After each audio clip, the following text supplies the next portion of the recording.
හැමෝටම ආවඩා ආයිබෝ වේවා කියලා ප්‍රාර්ථනා කරලා සුබ දවසක් ප්‍රාර්ථනා කරලා මේ වීඩියෝ එක පටන් ගන්න හිතුනේ ටෝක් විත් උදිත් කාලෙකින් වීඩියෝ එකක් කරේ නැහැ. ඔව් ඒකට හේතු තිබුණා. කාර්යබහුල ජීවිතෙත් එක්ක සමහර කාරණා අපිට අතපසු වෙනවා.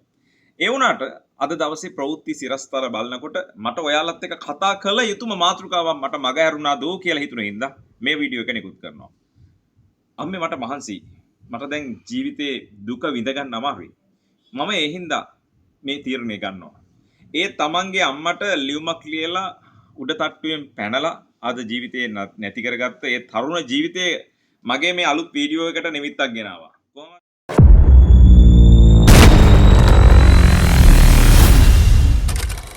තරුණ ජීවිතයක් මේ වගේ මේ ඖෂධ ශාස්ත්‍රයේ මේ පිටිපස්සෙන් පේන ඔක්කොම ඖෂධනේ.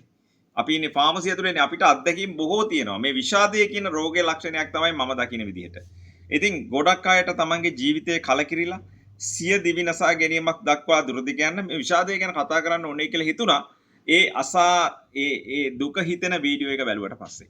ඉතින් මොනවා වුණත් තරුණ ජීවිතයක් තට්ටු ගණනාවක් උඩින් ඉඳලා පැනලා තමන්ගේ අම්මගෙන සමාවිල්ල ලියුමක් ලියලා තියලා මැරෙන්න තරම් මොකක්ද ඒ තිබුණු හේතුව? ඔයාලා කල්පනා කරනවා ඇති.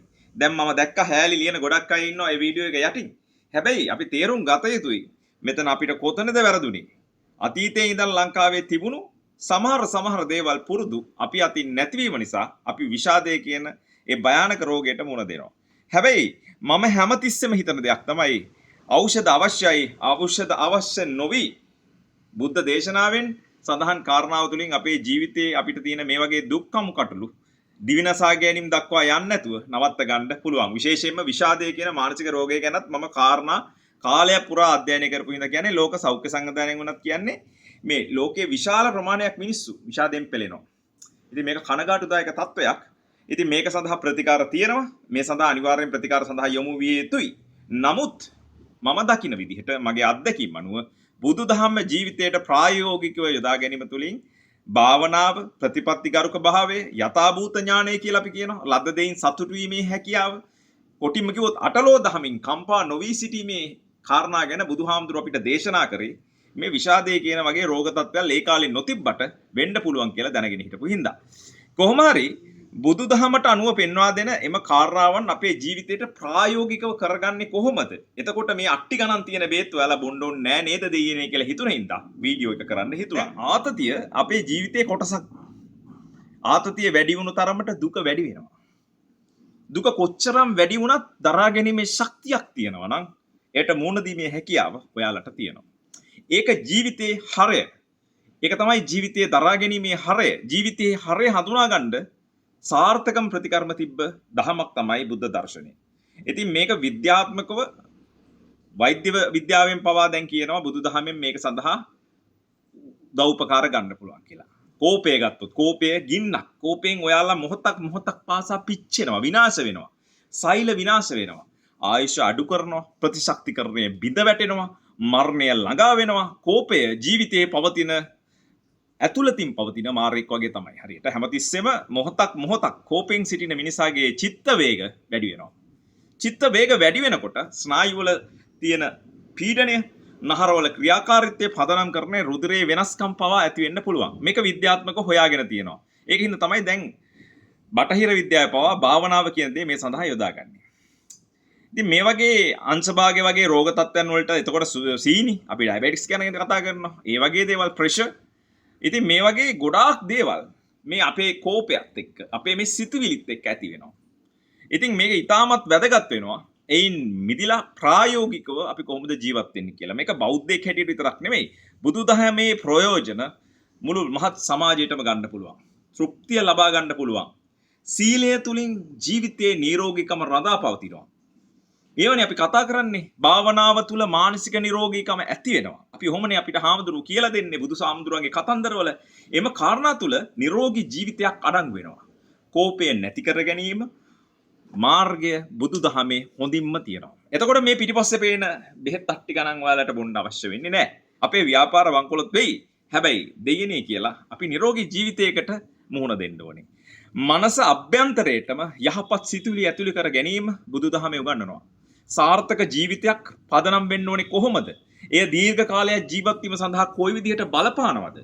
කායික සතුට, මානසික සතුට, ආධ්‍යාත්මික සතුට වගේ කාරණා අපේ ජීවිතයට කොටස් තුනකින් සතුට ලබා දෙනවා. අඩුවෙන් භුක්ති විඳින බව දක්නට ලැබෙනවා. සමහර අයට දැන් එදිනෙදා ජීවිතේ සාමාන්‍යයෙන් ගත්තොත් එහෙම දැන් කායික, මානසික, ආධ්‍යාත්මික සෞඛ්‍ය මේ අපේ මේ සතුටත් එක්ක බැඳිලා තියෙනවානේ. ලෝකයේ සතුටු වෙන බොහෝ රටවල් වල අපිට වැඩිය ඉහළ තැන්වල ඉන්න අයගෙත් සිතුවිලිත් එක්ක කතා කරොත් එහෙම මේ බුදුදහම නොමැති වුණත් එයාලා පරිශීලනය කරන්නේ මේ ධර්මයේ තියෙනා වූ මාර්ගයම තමයි.